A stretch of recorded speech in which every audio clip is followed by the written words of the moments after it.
नमस्कार, news are के खास कार्यक्रम में आपका स्वागत है। मैं हूं आपके साथ राजकुमारी ठाकुर। मध्य प्रदेश में युवा प्रवासी भारतीय सम्मेलन इंदौर में हुआ।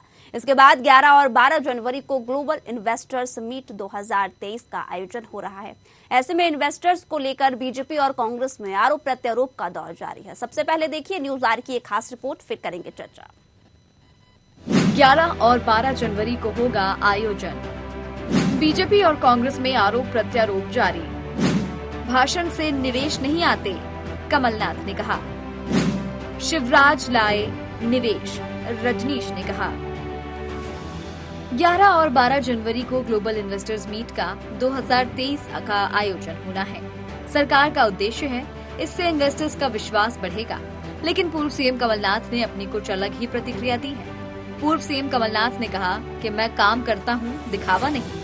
इंदौर में समिट हो रही है, लेकिन इससे प्रदेश को लाभ नहीं मिलता क्योंकि उन्हें विश्वास नहीं है। मैंने मुख्यमंत्री रहते हुए प्रयास किया था कि हमारे प्रदेश पर पूरे देश और निवेशकों का विश्वास बने। हमारा प्रदेश 5 प्रदेशों से घिरा हुआ है। जो दक्षिण में अपना सामान बेचता है वो उत्तर भारत में अपने कारखाने लगाता है। क्यों? क्योंकि लोगों को मध्य प्रदेश पर विश्वास नहीं। विज्ञापन से, मीडिया इवेंट से निवेश नहीं आता। विज्ञापन तो चल रहे हैं सालों से। 18 साल में इतने इन्वेस्टमेंट समिट हुए, 6,500 प्रपोजल आए। इसका तो विधानसभा में जवाब दिया कि कितना निवेश आया। तो आज मैंने भी देखा व्हाट्सएप में कि किस प्रकार से कुछ लोग शिकायत कर रहे थे। ये आप लोगों ने भी सब देखा होगा। इससे हमारे प्रदेश की बदनामी होती है अगर इस प्रकार की असुविधा होए। हम तो स्वागत करते हैं जिनका भी, जो भी इन्वेस्टमेंट समिट में आए, हम उनका स्वागत करते हैं। ये मध्य प्रदेश में एक नया विश्वास बने, हम उसका स्वागत करते हैं। पर आप केवल भाषण से ही इन्वेस्टमेंट नहीं आ सकता। वहीं कमलनाथ के इस बयान पर बीजेपी प्रदेश मंत्री रजनीश अग्रवाल का कहना है, सेठ कमलनाथ को मालूम होना चाहिए विश्वास से, सहूलियत से निवेश आता है और शिवराज जी की सरकार ने ये कर दिखाया है। सेठ कमलनाथ जी को पता होना चाहिए कि विश्वास से भी, उपलब्धता से भी, सरकार की तमाम प्रकार की सहूलियतों से भी और मन से भी, दृढ़ इच्छा शक्ति से भी निवेश आता है। और ये करके दिखाया है मुख्यमंत्री शिवराज सिंह चौहान जी ने और भाजपा की सरकार ने, जिसकी गाथा आपने 2019 में मैग्निफिसेंट एमपी के समय गाई थी। और आपने जब विधानसभा में लिखित प्रश्न पूछे गए थे उसके जवाब में भी आपकी सरकार ने बताई थी। तो कृपया वहां 15 महीनों की जो सरकार रही उसका लेखा जोखा आप देख लें, जान लें, समझ लें, आपको पता चल जाएगा। वैसे राज्य के विकास के लिए निवेश आना चाहिए और निवेशक तभी आएंगे जब उनको विश्वास और सहूलियतें मिलेंगी, जो कोई भी सरकार को उपलब्ध करानी चाहिए। Special desk, news R. तो 11 और 12 को ग्लोबल इन्वेस्टर मीट का आयोजन होगा और मुख्य उद्देश्य यही रहेगा कि ज्यादा से ज्यादा इन्वेस्टर्स यहाँ आए और ज्यादा से ज्यादा लाभ मध्य प्रदेश से लेकर पूरे भोपाल को मिले। लेकिन सबसे बड़ा सवाल ये है कि इस पर भी अब लगातार शिकंजा कसा जा रहा है। एक तरफ कांग्रेस पार्टी कह रही है कि इवेंट और विज्ञापन करने से निवेश नहीं आता है, मेहनत करनी होती है। और इन सब मुद्दों को लेकर आज हम चर्चा करेंगे। हमारे साथ मेहमान भी जुड़ गए हैं। सनवर पटेल, बीजेपी प्रवक्ता केदार शंकर सिरोही, कांग्रेस प्रवक्ता केदार मिश्रा, वरिष्ठ पत्रकार। तीनों मेहमानों का बहुत बहुत स्वागत है हमारे कार्यक्रम में। शुरुआत पटेल जी आपसे करना चाहूंगी। अच्छी बात है, इन्वेस्टर्स समिट रखी जाएगी और तमाम इन्वेस्टर्स भाग लेंगे। मुख्य उद्देश्य और साथ ही साथ क्या कुछ भविष्य इसको लेकर तय किया जा रहा है बीजेपी के माध्यम से? मेरी आवाज साफ आ रही है? जी, आवाज आ रही है सर आपकी।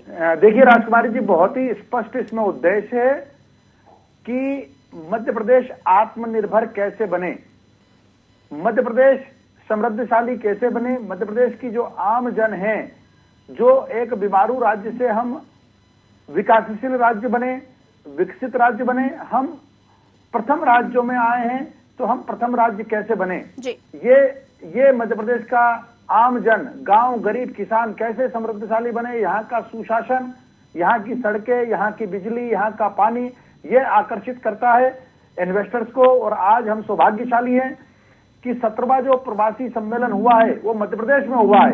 जी। आज 2003 से इसकी शुरुआत हुई और आज 2022 में जाकर वाराणसी के बाद 2019 में वाराणसी में हुआ था और उसके बाद हमको ये मौका मिला और लगभग 74 देशों के प्रतिनिधि हमारे यहाँ आए और वो जो हमारे राष्ट्रदूत है उन्होंने देखा कि मध्य प्रदेश की में क्या क्या उपलब्धता है, मध्य प्रदेश में कैसे अतिथि देवो भव की परंपरा है और आज उसी से जोड़ते हुए जब इन्वेस्टर मीट जो कि मध्य प्रदेश की छठी मीट है, जब ये इन्वेस्टर मीट होगी तो मुझे लगता है कि मध्य प्रदेश के लोगों को इसका बड़ा लाभ मिलेगा। ठीक है सर। सिरोही जी, आखिर क्यों इन्वेस्टर मीट जिस तरह से की जाएगी, आयोजन भरपूर यहाँ पर व्यवस्था की गई है, आयोजन के माध्यम से उद्देश्य भी बताया जा रहा है, कांग्रेस को विश्वास क्यों नहीं है कि निवेश होगा? देखिए, एक बहुत सरल बात है कि आज कल दैनिक भास्कर में खबर आई थी कि भारत से रोजाना 500 लोग भारत छोड़ के जा रहे हैं जो अमीर है। एक तरफ हमारे देश का अमीर बाहर जा रहा है और हम विदेश में जो अमीर चले गए उनको हम वापस बुलाने की बात कर रहे हैं, तो बड़ा कंट्रोवर्सी लग रहा है। तो आप पॉलिटिकल एंगल से देख लीजिए, सोशल एंगल से देख लीजिए, सोशल सिक्योरिटी से देख लीजिए, इकोनॉमिक रिफॉर्म से देख लीजिए, जो भी आपका एंगल बनता हो आप उसको देखिए और चिंता करिए, भाजपा को भी देखिए। अगर हमारे लोग बाहर जा रहे हैं तो कहीं ना कहीं हमारे देश में, हमारे अंदर उनके लिए अनुकूल माहौल नहीं है। आज अभी जैसे कि पटेल साहब ने बात कही कि इन्वेस्टर जो समिट है वो करने का है कि उससे हमारे यहाँ के लोगों का जीवन स्तर बढ़ेगा, मध्य प्रदेश जो बीमारू राज्य था वो विकसित की तरफ बढ़ेगा। क्या ये लोग आंकड़े पढ़ के आते हैं? क्या इन्होंने देखा है पिछले 20 साल में जब से शिवराज जी का रेजिम स्टार्ट हुआ है हमारे स्टेट पर कर्जा कहीं कितना था, आज हमारे ऊपर कर्ज कितना है? आज मोटा मोटा 6 से 7 लाख करोड़ का कर्जा मध्य प्रदेश तो हो गया है। 20,000 करोड़ 7 लाख करोड़ के कर्ज पे आए तो ये बीमारू नहीं कहना चाहिए, मेरे हिसाब से तो ये वेंटिलेटर पर अंतिम सांसें लेने जैसी स्थिति अर्थव्यवस्था की कर। ठीक है। आप जो डेवलपमेंट के जो इंडेक्स हैं आप उनको देख लीजिए, बेरोजगारी में हम मध्य प्रदेश में टॉप उसमें हैं, किसान आत्महत्या में हम सबसे ज्यादा हैं, कुपोषण में हम लोग ज्यादा हैं, पलायन में हम सबसे ज्यादा हैं। तो ये बीमारू राज्य कहते कहते इसको वेंटिलेटर पर ला के इसको खत्म करने की कगार पे आ गए। फिर आखिरी बात है, ठीक है। सुन लीजिए मिश्रा जी, सिरोही की बात जी ठीक है सर। मेरा एक और थोड़ा सा और मेरा जी सर, ठीक है। आप देखिए, इन्वेस्टमेंट व्यापारी जो होता है ना, जैसे रजनीश भाई ने सेठ कहा हमारे लीडर को जी, इनको ये समझ में नहीं है कि इन्वेस्टर को क्या चाहिए। कमलनाथ जी को समझ है, वो खुद इंडस्ट्री चलाते हैं, उनने इंडस्ट्री देखी है। मध्य प्रदेश के इंदौर से लेके उन्होंने शिकागो तक की इंडस्ट्री देखी है, जहां पर सबसे ज्यादा चाइना का इंडस्ट्री देखते हैं, सभी जगह का देखा है। जब आप अनुकूल माहौल अगर अपनी प्रदेश में आप देंगे तो जो व्यापारी होते हैं, जो इन्वेस्टर होते हैं ना, वो खुद की इंडस्ट्री की ज्यादा चिंता करते हैं सरकार से। सरकार को निमंत्रण भेजने की जरूरत नहीं है। आप बताइए, हम इन्वेस्टमेंट में कौन से पायदान पे, 17वें-18वें नंबर के पायदान पे? अगर हमारे पास फ्रेंडली, इंडस्ट्री फ्रेंडली अगर पॉलिसी होती, जो कमलनाथ जी कह रहे हैं, तो मुझे नहीं लगता है कि चावल देने फिरने पड़ते इधर उधर शिवराज जी को। खुद लोग आते हैं, वो लोग जो है है ना, and they know there mechanism ना, तो उनको तकलीफ नहीं है। तकलीफ ये दिखावे की बजाय हम लोग एक्चुअल जो हमारा लेकुना है उस पर डिस्कस करें, उसको इम्प्रूव करिए। मध्य प्रदेश में जो भ्रष्टाचार का डेवलप हुआ है, कैसे इसको दूर करोगे? ठीक है। मिश्रा जी, सिरोही जी की बातों से कितने सहमत हैं?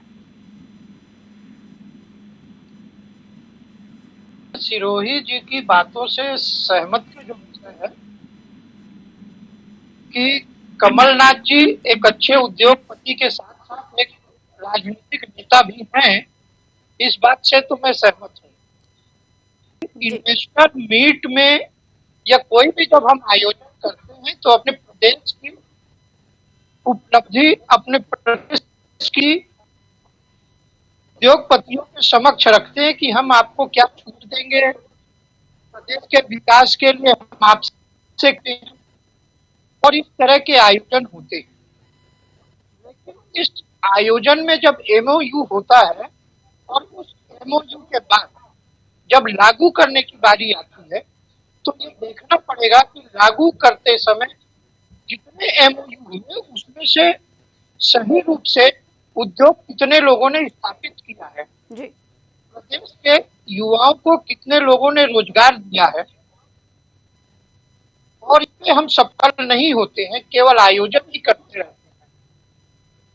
जी। तो ये प्रदेश के लिए भी अच्छा नहीं है, और स्वाभाविक है कि ठीक। आने वाले समय में जी। केवल प्रचार का केंद्र जरूर बनेगा, लेकिन उद्योग स्थापित नहीं होंगे। तो ठीक है पटेल जी, यहाँ पर भी ठीक है सर। पटेल जी, यहाँ पर देखिए मेहनत तो करती आ रही है बीजेपी, और सब यही चाहेंगे कि कहीं ना कहीं अगर मेहनत है तो सफलता भी मिले, लेकिन कांग्रेस बार बार यही आरोप लगा रही है कि विज्ञापन और इवेंट करने से कुछ नहीं होगा, जमीनी हकीकत कुछ और है। देखिए राजकुमारी जी, अपना तरीका होता है, एक मैदान में जाकर काम करता है, दूसरा केबिन में बैठकर ट्वीट करता है। तो सबकी अपनी अपनी शैली होती है। भारतीय जनता पार्टी की अपनी कार्यपद्धति, वो अपनी कार्यपद्धति से काम करती है। देखिए, इन्वेस्टर मीट में मेहमानों को बुलाना, उद्योगपतियों को बुलाना, और उनको हमारे यहाँ जो संसाधन उपलब्ध है वो एक ही टेबल पर, एक ही खिड़की पर उसकी उपलब्धता मुहैया कराना, ये भारतीय जनता पार्टी की सरकार की प्राथमिकता रही है। देखिए, पहली इन्वेस्टर मीट मध्य प्रदेश में अक्टूबर 2007 में हुई, फिर 2010, 2012, 2014 और 5वीं इन्वेस्टर मीट अक्टूबर 2016 में हुई। और इन 5 इन्वेस्टर मीटों के माध्यम से मध्य प्रदेश को 2,22,004 करोड़ रुपया इन्वेस्ट मध्य प्रदेश में हुआ। और न केवल ये इन्वेस्ट हुआ, इसके माध्यम से 2,91,335 मध्य प्रदेश के युवाओं को रोजगार मिला। ये सीधे सीधे आंकड़े हैं। अब हमारे विद्वान साथी, जो कांग्रेस के विद्वान साथी है सम्मानित सिरोही जी, उन्होंने कहा है कि ये कैसा बीमारू और कैसा विकसित है, कर्जा इतना हो गया है। देखिए, कर्जा कितना हो गया, मुझे लगता है कि आपके आंकड़ों में भारी विसंगति है। एक बार आप अध्ययन करेंगे तो मुझे लगता है कि वो आंकड़ा भी सही आपके पास आ जाएगा। लेकिन कर्जा जो भी हुआ है मध्य प्रदेश की जनता के लिए, मध्य प्रदेश की विकास के लिए, अगर मध्य प्रदेश की सरकार को कर्ज लेना पड़ा तो मध्य प्रदेश की सरकार कर्ज भी लेगी। मैं आपको बताना चाहता हूं कि क्यों इन्वेस्टर्स आएंगे। देखिए, आज 3 लाख किलोमीटर सड़कों का जाल हमने पिछले 18 सालों में मध्य प्रदेश में फैलाया है। आज 3 लाख किलोमीटर एक्स्ट्रा सड़कें बनी हैं। वहीं मध्य प्रदेश में आज हमारे पास 1,22,000 एकड़ लैंड बैंक है, हमारे पास एडिशनल बैंक है जो हम उद्योग को देने के लिए तैयार है। आज बिजली की स्थिति है कि हम एक्सिस बिजली वाले प्रांतों में गिने जाते हैं। तो यह इंफ्रास्ट्रक्चर है। इस इंफ्रास्ट्रक्चर के माध्यम से, और आज हम मध्य प्रदेश मध्य में होने के कारण से, पूरे देश का मध्य होने के कारण से भी इन्वेस्टर्स को हमारे साथ काम करना अच्छा लगता है या उनके अनुकूल होता है। इन सब कारणों से मध्य प्रदेश में इन्वेस्ट बढ़ा है, और मध्य प्रदेश के इन्वेस्ट बढ़ने से अब हमारे विद्वान साथी ने एक और बात कही थी, मैं उसका भी जवाब देना चाहता हूं। क्या अंतर आया है इन 18 सालों में? यह अंतर आया है कि आज से 18 साल पहले मध्य प्रदेश की जो विकास दर थी वो क्या थी, और आज विकास दर मध्य प्रदेश की 19.74 है। न केवल विकास दर, आज से 18-19 साल पहले मध्य प्रदेश की प्रति व्यक्ति आय मात्र 15,000 रुपए प्रति व्यक्ति थी, जो आज बढ़कर 1,32,000 रुपए प्रति व्यक्ति हुई है। यह मध्य प्रदेश के लिए गौरवान्वित होने की बात है। मध्य प्रदेश समृद्धशाली हुआ है, मध्य प्रदेश के लोगों का विकास हुआ है, और यही भारतीय जनता पार्टी का संकल्प है। सिरोही जी, बीजेपी पूरी तैयार है। देखिए, बीजेपी ने इतने सालों में कंबल ओढ़ के जो घी पीने वाली कहावत है उसको पूरा किया है। इससे ज्यादा इन्हें कुछ भी नहीं किया है। ये जनता को समझ में आ चुका है। ये अपना खुद का विकास कर रहे हैं, मध्य प्रदेश का नहीं। मैं पटेल साहब को बता दूं कि आंकड़े मेरे बहुत ज्यादा दुरुस्त होते हैं। जरा आप अपने लोगों से पूछिएगा कि डायरेक्ट और इनडायरेक्ट कितना कर्जा आपने माथे पे कर लिया है। सवाल ये है, ये कुछ भी बोलते हैं, इनका आधार कुछ भी नहीं बोलने का। ये तो मोदी जी का अपमान कर रहे हैं। वो एक डिजिटल इंडिया की बात करते हैं, ये पटेल साहब तो मोदी जी का धज्जियां उड़ा रहे हैं। मोदी जी का कहना है डिजिटल इंडिया, डिजिटल रिफॉर्म की बात कर रहे हैं। भाई, आपको ये सबमिट करके आंकड़े दिखाने की क्या जरूरत है कि हमारे पास क्या उपलब्ध है? अरे प्रवासी हंसिए मत पटेल साहब, हंसिए मत, हंसिए मत। चलिए, आप मोदी जी को धन्यवाद दे रहे हो। चलिए, आप मोदी जी को धन्यवाद दे रहे हैं, मैं आपका स्वागत करता हूँ, मैं आपका अभिनंदन करता हूँ, आप मोदी जी को धन्यवाद दे रहे मोदी जी हैं। का इस तरीके से आप मोदी जी को धन्यवाद दे रहे हैं डिजिटल इंडिया के लिए, आप डिजिटल इंडिया के लिए विचार साझा कर रहे हैं, मैं आपका अभिनंदन करता हूँ। आप कितने खातिर हो चुके हो, मुझे आप समझ में आया। अरे भाई, जब वो डिजिटल इंडिया की प्लेटफॉर्म की बात कर रहे हैं तो आप इस दिमाग राज पे, इस कर्ज वाले राज पे आप सुनिए, हंसिए मत, सुन लीजिए। आप कह के शादी.com आ गई है तो घर में शादी नहीं होगी, हल्दी नहीं लगेगी, घर में हल्दी नहीं लगेगी, भेरू नहीं पूछे जाएंगे, क्योंकि शादी.com है, ऐसा नहीं है। शादी.com का अपना काम है सिरोही जी, और हल्दी का अपना काम है, रीति रिवाज का अपना काम है। कंबल ओढ़ के घी पीने वाले, कंबल ओढ़कर घी तो 15 माह की सरकार में कमलनाथ जी ने पिया था। कमलनाथ जी ने जब 15 माह में 15 बार भी भोपाल से नहीं निकले, अरे वल्लभ भवन की खिड़की से नहीं जाके, ये तो 12-12 घंटे इन्वेस्टर मीट में काम करने वाले मुख्यमंत्री है, ये भारतीय जनता पार्टी है, ये भारतीय जनता पार्टी के संगठन मुख्यमंत्री है, ये विष्णुदत्त शर्मा जी है, जो रात दिन काम करते हैं, अपने संगठन को खड़ा करने का काम करते हैं। अरे वो 15 माह की सरकार में जितनी भ्रष्ट और बेईमान सरकार आती है, इसके अलावा एकाई बढ़ा देते, 15 माह में एकाई बात बढ़ा देते, 15 माह में एकाई घटना बता देते श्रीमान। जब भी 15 माह में जो हमने ऐतिहासिक काम किए, आप कुछ भी नहीं सकते। 15 माह में 15 बार भी भोपाल छोड़कर कमलनाथ जी नहीं निकले, बता नहीं सकते आप।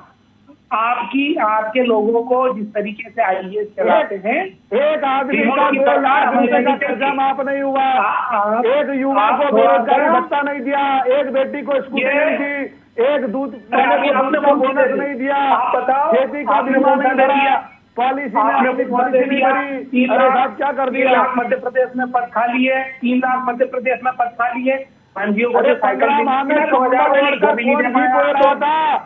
भवन दलाली का अड्डा कब बना था, ये मध्य प्रदेश की जनता जानती है, और इसी तरह से मध्य प्रदेश की जनता ने आपको 5 साल पूरे नहीं कर दिए, आपको रवाना कर दिया। ठीक है, दोनों को रोकना चाहूंगी, मेरा सवाल मिश्रा जी से है, दोनों से रिक्वेस्ट है, मिश्रा जी से मेरा सवाल है, दोनों के पास आऊंगी, समय मिलेगा दोनों को। ठीक है मिश्रा जी, बात की जाए बीजेपी की तो कर्ज लेकर ही सही, एक दफा अगर इस पर भी मैं आपकी प्रतिक्रिया लेना चाहूंगी कि कर्ज लेकर अगर विकास किया है बीजेपी ने, और जो यहाँ पर मुद्दे गिनवाए हैं कि विकास को लेकर सड़क और तमाम चीजें जो बताई हैं, उसका क्या निवेश में फर्क पड़ेगा? देखिए, निवेश पे फर्क तो पड़ेगा, क्योंकि किसी भी उद्योगपति को या उद्योग लगाने के लिए जी बिजली, पानी, परिवहन और भूमि, ये ऐसे आवश्यक तत्व हैं जो राज्य की ओर से सहज और सरल तरीके से उपलब्ध करा, उद्योगपति प्राथमिक तौर पर उस राज्य को अपनी प्राथमिकता में लेकर उद्योग लगाने आते हैं। इसके पश्चात फिर आता है श्रमिक। तो रोजगार की दृष्टि से राज्य अपनी ओर से यह कहता है कि लोगों को रोजगार उपलब्ध कराया जाए, तो परिवहन की व्यवस्था, सड़क ट्रांसपोर्ट की व्यवस्था, सड़कों के माध्यम से अन्य माध्यमों से प्रदेश में उपलब्धता कराई गई है। तो कहीं ना कहीं जो भी इन्वेस्टर आए हैं जी, उन्हें यह विश्वास होगा कि हमारे लिए एक अच्छा माध्यम साधन कि हमारा प्रोडक्ट जी चाहे लो चाहे ठीक है तरीके से पहुंच सकेगा। तो ये प्रदेश के लिए एक अच्छा ठीक है सर, विश्वसनीय कदम है जो उद्योगपति विश्वास कर सकते हैं। ठीक है पटेल जी, कर्ज वाली बात पर क्या कहेंगे? हाँ जी, कर्ज वाली बात पर क्या कहेंगे? कैसा कर्ज वाली बात पर कि बीजेपी लगातार कांग्रेस ले रही है जी। कंबल ओढ़कर घी तो 15 माह की सरकार में पिया था जब दलाली का अड्डा वल्लभ भवन बना था। पूरी मध्य प्रदेश की जनता जानती है श्रीमान कि दलाली का अड्डा वल्लभ भवन किन 15 माह में बना था। कंबल ओढ़कर घी तो जब किया था जब आप भोपाल से 15 बार भी 15 माह में भोपाल छोड़कर नहीं निकले, 7 नंबर की कंबल ओढ़कर घी किया था। चप्पल मांगकर जब आप वल्लभ भवन से खिड़की से भी नहीं जाके तब कंबल ओढ़कर घी किया गया था। विजयवर्गीय की प्रॉपर्टी देखी है, नारू दादा है ना आपके, नारू दादा नाम सुना है नहीं सुना? नारू दादा का नाम सुना है नहीं सुना? नाम सुना है नहीं सुना? बताओ आप। कंबल ओढ़कर 15 माह में किया नहीं दिया, वो बस पे कंडक्टरी करने वाले नारू दादा का नाम सुना है नहीं सुना? अरे पिया नहीं किया 15 माह में। अच्छा 15 बार निकले क्या 15 माह में? 15 माह में 15 बार निकले क्या? आप बता दीजिए, आप 15 माह में निकले? कमलनाथ जी से पूछ लीजिए कि 15 माह में 15 बार भी निकले क्या? खिड़की से झाके क्या? वल्लभ भवन दलाली का अड्डा कब बना? भजन वाले भैया को दलाली का अड्डा कब बना? ये पाव दलाली का अड्डा कब बना? लोग कब हुए? 19 के चुनाव में 29,028 सीटें कौन हारा? फिर 28 उपचुनाव में 19 सीटें कौन हारा? फिर 21 में 4 में 3 सीट कौन हारा? तो जनता ने आपको बारंबार आईना दिखाया है, आपने कोई काम आपको किया? जनता ने बारंबार आईना दिखाया कि नहीं दिखाया आईना? फिर भी झूठ बोल रहा है, फिर भी गलत बोल रहा है। अरे आपको बारंबार आईना दिखाया। 15 माह में हेलीकॉप्टर घोटाला किसने किया? ये पूरी साहब कौन थे? कमलनाथ जी के भांजे कौन थे? कमलनाथ जी के भांजे गिरफ्तार क्यों हुए? उनके जो पिए अपने उनके घर छापा क्यों पड़ा?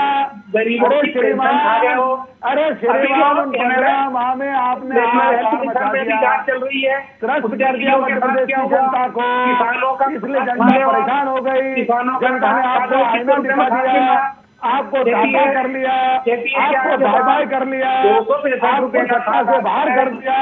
ठीक है, हो गया, ठीक है, ठीक है, ठीक है। दोनों को ही रोकना चाहूंगी। जिससे मेरा सवाल है वही बोलेगा, जिससे मेरा सवाल है वही बोलेगा। ठीक है, मेरा सवाल पटेल जी से, पटेल जी बोलेंगे। बीच में इंटरप्ट नहीं कीजिएगा सर प्लीज, समय की कमी है सर, बीच में नहीं बोलिएगा, इंटरप्ट प्लीज मत कीजिएगा। ठीक है सर, ठीक है, हो गया, हो गया, ठीक है, ठीक है।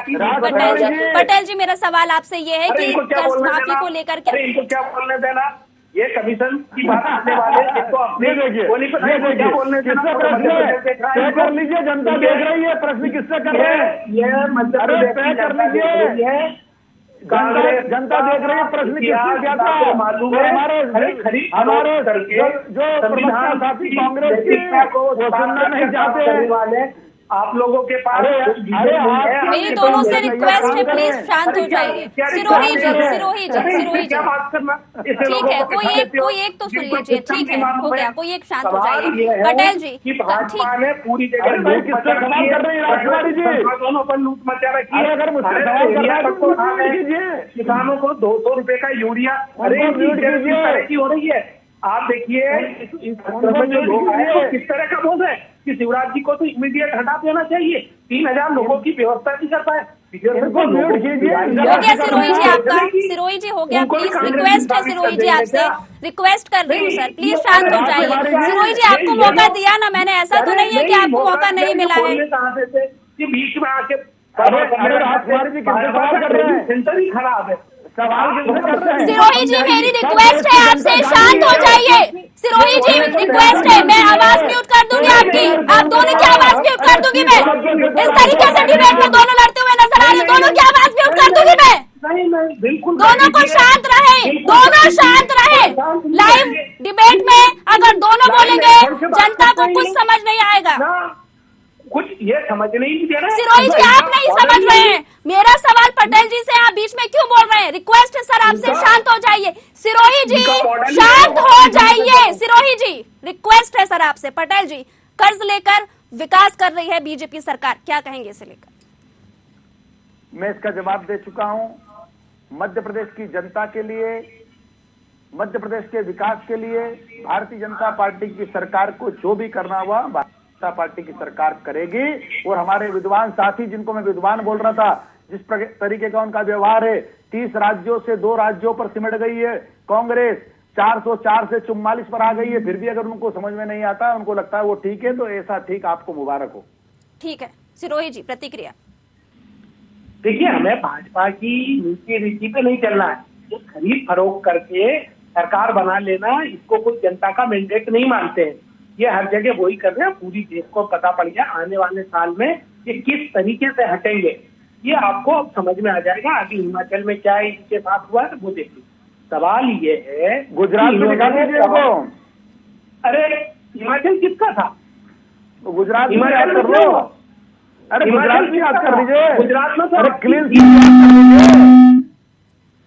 स्वीप याद कर लीजिए गुजरात का साहब।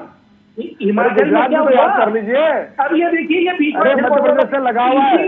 इनको क्या ट्रेनिंग दी जाती है मुझे समझ में नहीं आता है कि ये बिल्कुल सुनना ही नहीं चाहते। मध्य प्रदेश से लगा हुआ गुजरात है, वो तो अलीराजपुर सब लगा हुआ है। अगली अलीराजपुर गुजरात जैसा ही क्लीन स्वीप होगा। पटेल गुजरात जैसा ही मध्य प्रदेश में क्लीन स्वीप होगा। कांग्रेस करने जा रही है, बिल्कुल करने जा रही है। आपको बिल्कुल क्लीन स्वीप करने जा रही है। गुजरात जैसा आने वाले नहीं, गुजरात जैसा ना, आपको गुजरात जैसा होगा। जनता ने आप स्वीकार कर रहे हैं, आपका अभिनंदन है। अरे मैडम ये ठीक है, अब मेरा सवाल मिश्रा जी से है, दोनों को रोकना चाहूंगी। मिश्रा जी, आखिरी प्रतिक्रिया आपसे लेना चाहूंगी। अगर निवेश के मुख्य रूप से मुद्दे को लेकर बात करें, क्या लगता है कितना फायदा इससे बीजेपी को विधानसभा चुनाव में होगा? इन्वेस्टर मीट का कितना लाभ भाजपा को विधानसभा चुनाव में होगा जी, इसके लिए भाजपा को कहीं ना कहीं यह बताना पड़ेगा पिछले इन्वेस्टर मीट हुए हैं उनमें से कितने उद्योग धरातल में आकर के स्थापित हुए हैं। जी, यदि भारतीय जनता पार्टी यह बताने में प्रदेश की जनता को सफल हो जाती है कि हमारे जो 7-8 इन्वेस्टमेंट हुए हैं उनके निवेशों के उद्योग धंधे लग करके सुचारू रूप से चल रहे हैं, तब तो लाभ होगा। अन्यथा आंकड़ेबाजी प्रदेश की अगर भी समझते हैं, तो यदि इस तरह का कोई परिणाम आम जनता नहीं देखेगी तो आगे चलते कि इसका लाभ नहीं हो पाएगा। केवल खर्च जो प्रदेश का हो रहा है उसका प्रभाव निगेटिव भी प्रदेश की जनता देती है।